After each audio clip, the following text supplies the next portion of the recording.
कीजिए। इब्राहिम, तुम यहां कैसे? वो एक बच्चा अभी अब यहाँ आया था, पता नहीं कहाँ चला गया। वो हम एक आदमी उसे ढूंढ रहे हैं, इसीलिए यहां आए। तुम जाने वाली थी? नहीं जा पाई। तुम्हें काम पर जाना था। काम खत्म हो गया इब्राहिम।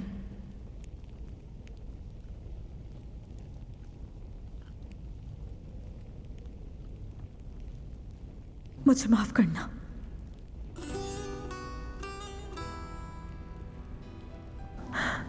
माफ कर दो, माफ कर देना इब्राहिम। मैंने तुमसे झूठ बोला इब्राहिम। मैंने ग्रेजुएशन नहीं की, मैं ओजोन कोपरो से निकली ही नहीं। मैंने गोताखोरी की क्लासेस ली और बहुत से काम भी किए, फिर जाकर यह काम शुरू किया। मुझे माफ कर दो। तुमने यूनिवर्सिटी क्यों छोड़ दी? बस छोड़ दी इब्राहिम। मेरी जिंदगी की वाहिद कामयाबी वो रेस थी जिसमें मैंने तुम्हारे जूते पहनकर हिस्सा लिया था।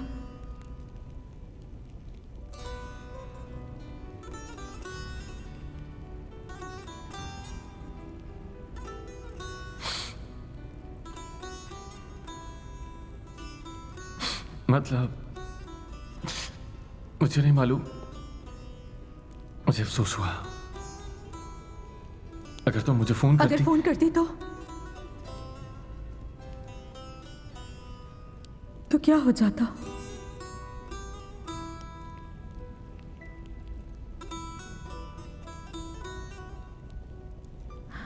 देखो, हम दोनों का मर्ज उन मछलियों की तरह लाइलाज है। इसका कोई इलाज नहीं हमारे पास। आखिरकार तुम ठीक जगह पहुंच गए।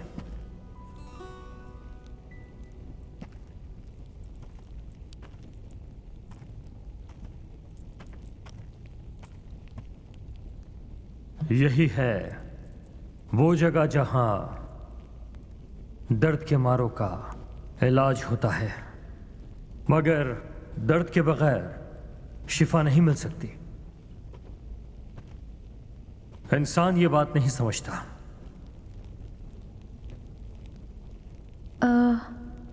अब मरहबा, आपने एक बच्चा देखा है? वो इसी गार में आया था। उसके एक हाथ पे जख्म था और दूसरे में जूता नहीं था। मैं उसके पीछे इस गार में आई ताकि उसे ये जूता दे दूं। अगर वो आपका बेटा है तो आप दे दें। उसके बाजू पर जख्म का निशान था। हाँ हाँ।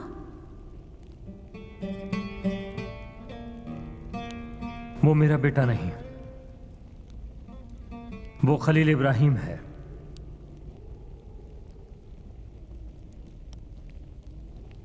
इनका बड़ा भाई।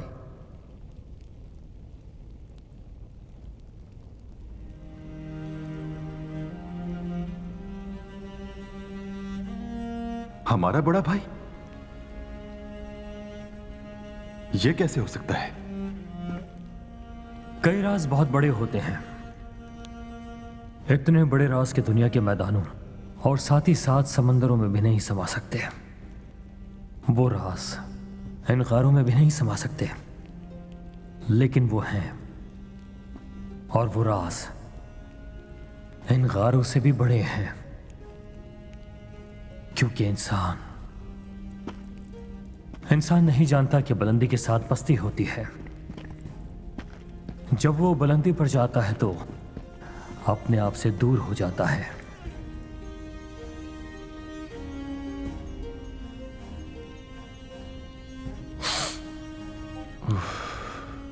देखिए, मैं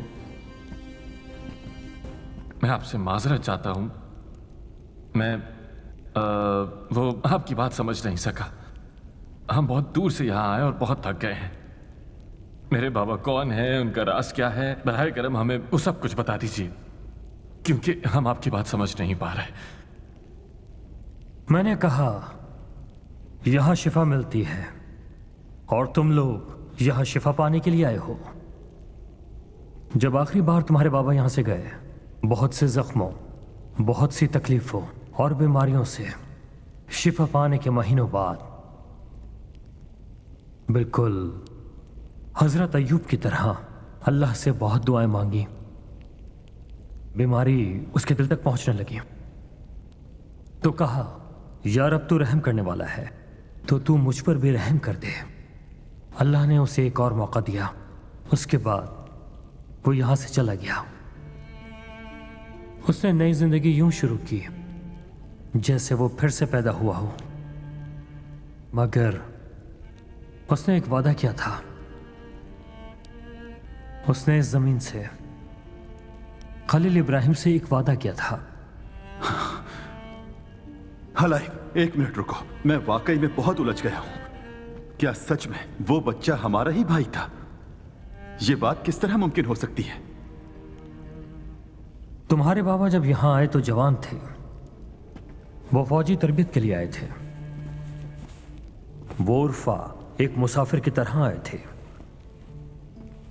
जैसे मंजिल की तलाश में हो। बाद में उन्हें इस जगह से प्यार हो गया।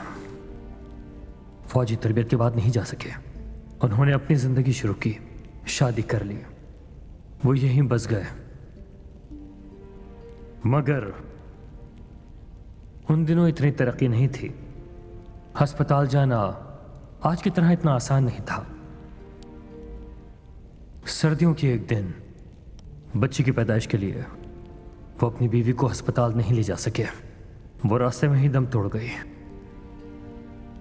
वो अकेला रह गया, बस खलील इब्राहिम को बाजुओं में लिए हुए।